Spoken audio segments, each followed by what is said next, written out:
Salve, salve família, aqui quem fala é o Lutz do canal Cortes Podcast e no meu primeiro mês monetizado eu já fiz $3.000 só seguindo o que esse cara fala no curso dele. Então se você quer ganhar dinheiro com internet e YouTube sem nem precisar aparecer, confere o primeiro link na descrição.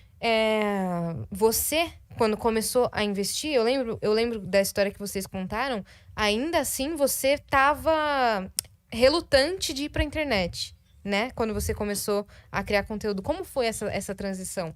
Não é que eu estava relutante. Eu tinha um blog. Eu era relutante com rede social. Ah, com rede social, era isso. Eu falava que rede social era perda de tempo, né? E a minha esposa me mostrou que não, que eu estava errado. Isso num período de quantos anos de diferença? Entre eu falar que era perda de tempo e ela mostrar que eu estava errado, Sim. não demorou muito, não. Obrigada. É que eu não estava em rede social. Quando ela entrou, eu falei, perda de tempo. Só que 6 meses depois, mais ou menos, ela me mostrou. Não é perda de tempo. Ela me mostrou com números, né? E não eram números assim, nossa, ela conseguiu 1 milhão de seguidores. Não, tinha 500 pessoas assistindo ela no Snapchat. Aquilo pra mim foi suficiente. Na hora que eu vi aquilo, eu pensei, 500 pessoas, se eu conseguir vender algo de R$2.000 pra esse pessoal, é 1 milhão. Sim. Então, na hora, a minha chave mudou. Né? Eu nem sabia o que a gente ia vender ou não, mas eu falava que era perda de tempo. A partir daquele momento, eu falei, perda de tempo é você focar em outras coisas. Faz só rede social. E ela fez, e deu super certo. E depois eu só segui o caminho das pedras que ela tinha estabelecido. Eu lembro que vocês contaram que nesse início, quando as coisas começaram a acontecer pra ela, ela começou a fazer e ela começou a vender o curso, não foi? Que daí você começou a trabalhar junto com ela. O que foi que aconteceu que você começou a trabalhar junto com ela? Sim. Pegando a história do começo dos produtos que a gente tinha na internet, nosso primeiro produto não era na internet, eram palestras presenciais. Dela?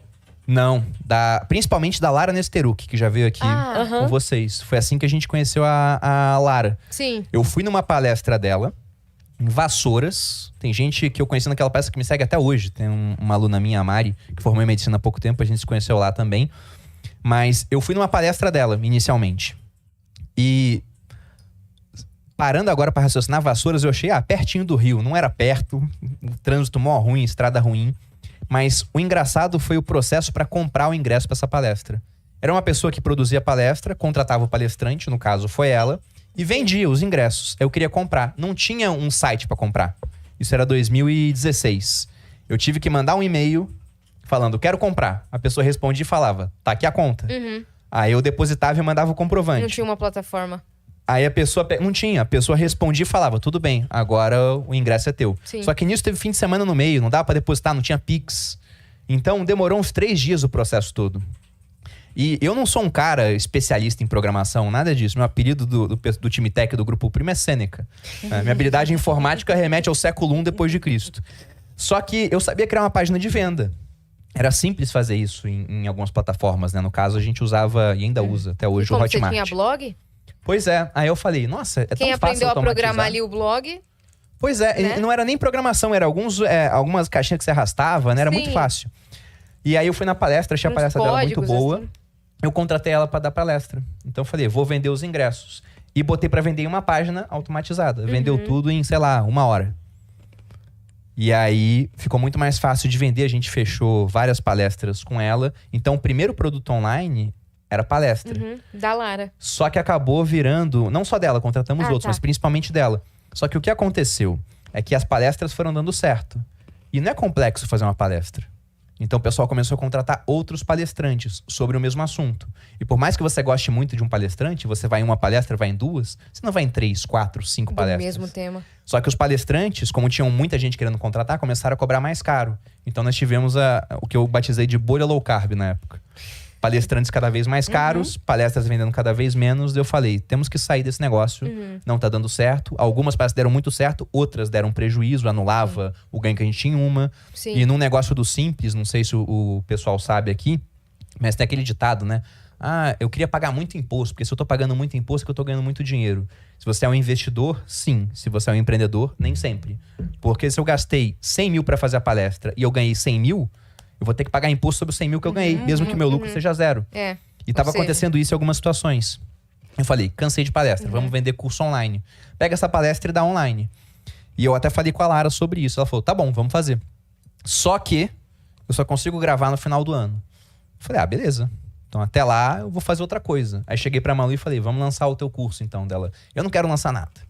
E a Malu, né? A gente falou de signo aqui. Eu sou leão com ascendente em Libra. Ela é Áries com ascendente em Satã e Lua em Capeta. Entendeu? Então é um mapa astral muito característico. E se ela botou que não ia fazer, ela não ia fazer. Eu falei, tá bom. Ela não quer fazer, vou fazer o meu. Só que eu não tinha audiência. Sim. Eu não tinha nada naquela época de rede social. Naquele momento, ela que tinha. Ela tinha. Ela já tinha 100 mil seguidores no Instagram e até um pouco mais do que isso no YouTube. Uhum. Então eu falei, vou criar um curso meu. E aí eu até falei com um cara que tinha lançado um curso de uma amiga minha, de uma nutricionista, da Nanda Miller. E falei com esse cara assim, falei, eu tô querendo lançar um curso. Você trabalharia comigo? Né? Ele falou, eu tenho 2 regimes de trabalho. Ou eu viro teu sócio nesse produto, 50-50, ou você paga 10 mil e eu faço pra você algumas coisas. Eu falei, tá bom. Ele falou, manda suas redes sociais. Eu mandei o que eu tinha, né? Uhum. Minha rede social era um perfil no Instagram chamado Você Mais Rico, onde não tinha eu. Era só frase motivacional ruim. Tipo assim, se sua estrela não brilha, não queira pagar a minha. Gostou? Compartilhe com os amigos. Era algo assim. Era muito ridículo. Acredite, nada vai dar certo. Compartilhe. Não, esse ainda é engraçado, né? Sim. Mas não tinha nada. Ele olhou as redes sociais, a primeira coisa que ele falou, você não quer lançar um curso da sua esposa? Eu falei, cara, eu quero. Queria muito. Ela não quer. Ele falou, então, no teu, eu não quero ser teu sócio. E quando ele falou isso, eu pensei, de fato, ele tá certo, né? Não tem nada aqui ainda. Mas, por 10 mil, eu faço isso aqui pra você. Ele mandou uma lista. Só que na lista não tinha nada que eu não soubesse fazer. Eu falei, acabei de descobrir que eu tenho tudo que eu preciso pra lançar o meu curso online sozinho. Uhum. E foi isso que eu fiz. Eu marquei uma data, eu fiz stories durante 30 dias. Aí eu tive uma ajuda muito grande da minha esposa, porque eu já aparecia como, entre aspas, papagaio de pirata, né, nos stories dela. E o pessoal me via de vez em quando, e ela falou, agora o Bruno faz conteúdo sobre finanças, ele saiu do exército. Vai lá assistir. Ela começou a te divulgar. Aí do dia pra noite eu tinha 500 pessoas me assistindo. Aí eu pensei, bom, tenho 500 pessoas agora, não tenho nada de 2 mil, meu produto foi muito mais barato no começo, Sim. mas já posso tentar vender alguma coisa pra elas. E aí eu criei um curso, Quero Viver de Renda, que foi criado com uma única finalidade. Eu queria vender pra colher feedback e melhorar o meu processo pra quando eu fosse lançar cursos de outras pessoas no final do ano, né? Teve a Lara, teve a Bruna Paludetti, de yoga, a gente lançou um curso de culinária também, uma parceria entre a Malu e a Tuki Ervolino, que é uma chefe de cozinha. A gente lançou vários cursos de várias pessoas. A ideia era fazer um portfólio, ser uma agência. Só que o Viver de Renda, nessa primeira turma, vendeu para 30 pessoas, na segunda vendeu para 100, na terceira para 200, 700, 800, 1000. E o negócio começou a dar tão certo que uma hora eu falei, não compensa eu alocar o meu tempo escasso em outros produtos que não sejam os meus. Foi você que falou que você que tava no começo dando conta de tudo sozinho? Foi. No começo era eu e a Malu. Que vocês enlouqueceram Inclusive, Sim. ele contou... de tanta venda? Foi esse mesmo. Foi nesse Não, e ele episódio. contou, não sei se você vai lembrar, que teve um dia que abriu pra venda, e aí, desesperado, ele falou, para de vender. Aí falaram, não, mas tava...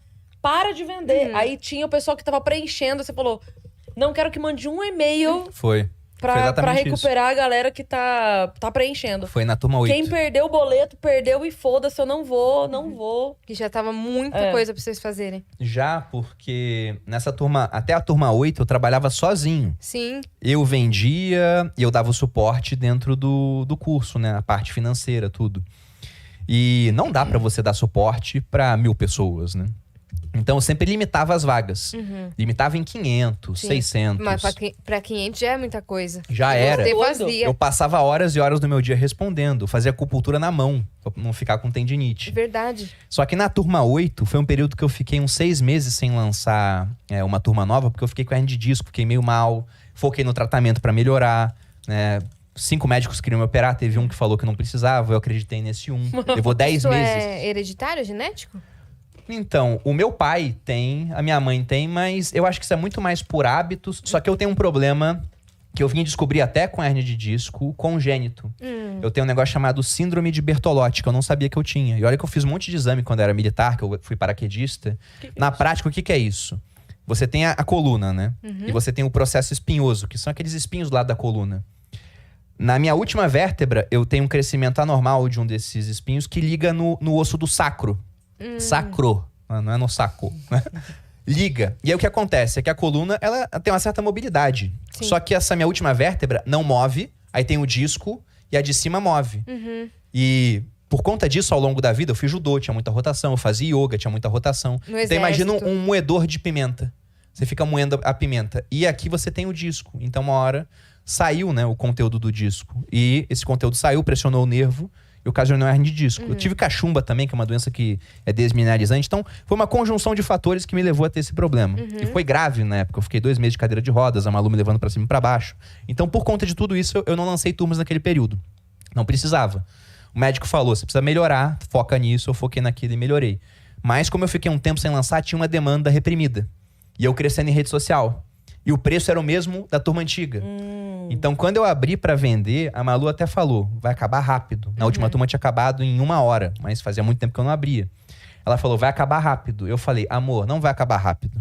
Eu tinha na minha cabeça que eu ia vender pouco, porque o Thiago Nigro já tinha vendido 1 semana antes, a Natália Arcuri tinha vendido 2 semanas antes, o Serbasi tinha vendido 3 semanas antes. Eu era o último cara a vender. Eu falei, os caras já raparam o tacho já. Tem ninguém com dinheiro. Vai ser tranquilo, né? Ela falou, fica de olho. Aí quando eu abri as inscrições às 5 da manhã, ela começou 5 e 1. Vendeu quanto? Eu falei, meu Deus, mulher, calma. Né? Deixa eu acabar de fazer os stories aqui falando que abriu. Ela sabia o que ela tava Ela falando. sabia. Né? Sempre que eu duvido da Malu, eu me dou mal. No final. Mas era umas 5 e 2, eu fui olhar e já tinha vendido o número de vagas que eu queria vender. Eu queria vender 700 vagas. 5 e 2 da manhã. Eu falei pra ela, já vendeu tudo. Ela falou, então fecha. Eu falei, tá bom, vou fechar. Eu fechei. Só que quando você fecha, foi o que você falou, Cris. O pessoal que tá preenchendo a inscrição pode acabar de preencher. Sim. Quem tá com o checkout aberto tem até 15 minutos pra isso. Aí o pessoal acabou de preencher. Quando eu fui ver no final, eu tinha vendido 1.400 inscrições, mesmo fechando o dobro. com mais ou menos 3 minutos. Na época, isso deu uns 2 milhões e pouco. E me rendeu uma alcunha perigosa. Né? Eu fiquei conhecido como o homem dos 2 minutos, dos 3 minutos. Isso fora de contexto pro meu brand é terrível. É terrível, né? Aí tem que Não é um explicar, bom é marketing slogan. digital. Né? É marketing digital, foi o lançamento. Finanças, Entendeu? cursos. Exatamente. Exatamente. Mas foi isso, foi muito doido. E aí depois disso, o mercado me obrigou a contratar pessoas pra trabalhar comigo. E hoje eu tenho uma equipe que me ajuda nisso. Sim. Maravilhosa, né? A gente consegue vender mais inscrições por conta disso, inclusive.